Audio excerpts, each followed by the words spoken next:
Precision International is proud to have been named a GM Supplier of the Year for 5 consecutive years by General Motors. Precision is in the bag.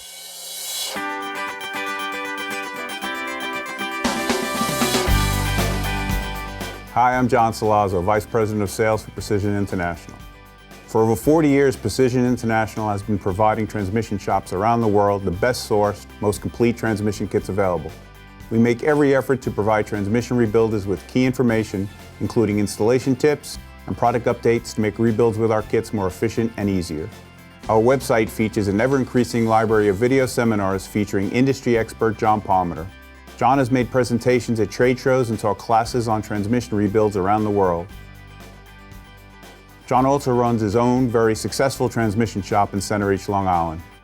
We've asked him to talk about some of the day-to-day business strategies he employs to manage the shop and share some of his experiences from providing seminars around the world. We hope that after watching John's videos, they benefit you and your shop. Thank you. Where's the phone, Dano? Center East Transmissions.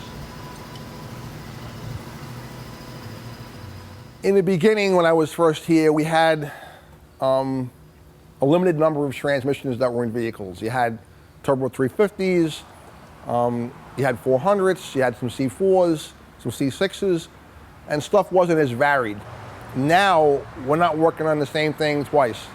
We'll get certain jobs in bunches. We'll get, like this 4L68, you get a bunch of these. They'll come in, like 4 or 5 of them will come in a row, and then you won't see them for a month.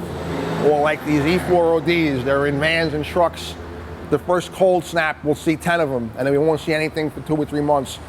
To have inventory to do all of this stuff, I'd be out $1 million, plain and simple. We have basic inventory in stock here, yes. I can reach out to the planet to get components. I have one major transmission parts supplier who I deal with every day, and he'll deliver 3 times a day to me because he loves me and I'm a good customer. Then I also have alternates because customers come to me and they don't want to hear something's going to be here 2 weeks getting done. They want to hear it's getting done by the end of the week, or there's an explanation because something's on back order. Like 3 o'clock in the afternoon, I'll get a Honda job in here, and no Honda dealers on the East Coast have the bearing, but SeaTac in Seattle, Tacoma has the bearing. I'll FedEx it, it'll be here 10 o'clock in the morning the next day. And the customers are slick, because the customers know how to work the internet too. So the customer knows, these parts aren't available on the East Coast, and now I get this part, the guy, like, how'd you get this part? Well, I got it at Seattle, Tacoma.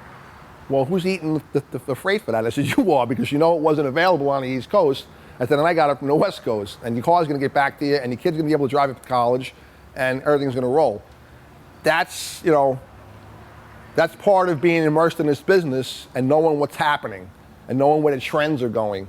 To invest $1 million in parts on the shelf and then have certain things age and you not use them, yes, they have a life expectancy on the shelf. Yes, stuff gets old. Yes, certain transmissions we don't see a lot of. I just did a 68 Firebird. It just left yesterday. It had a Super Turbine 300 in it, 2-speed Pontiac tranny in it. Hutchinson, Texas, the parts came from for it because nothing was available on the East Coast, nothing's available in the Midwest, and it came out of Texas to get the parts for it. And the customer didn't care about what it cost, wanted it fixed right, original owner vehicle, and wanted it done right. And I showed him the shipping labels, gave him the bill for the shipping, and he was happy to pay it because he got his car back.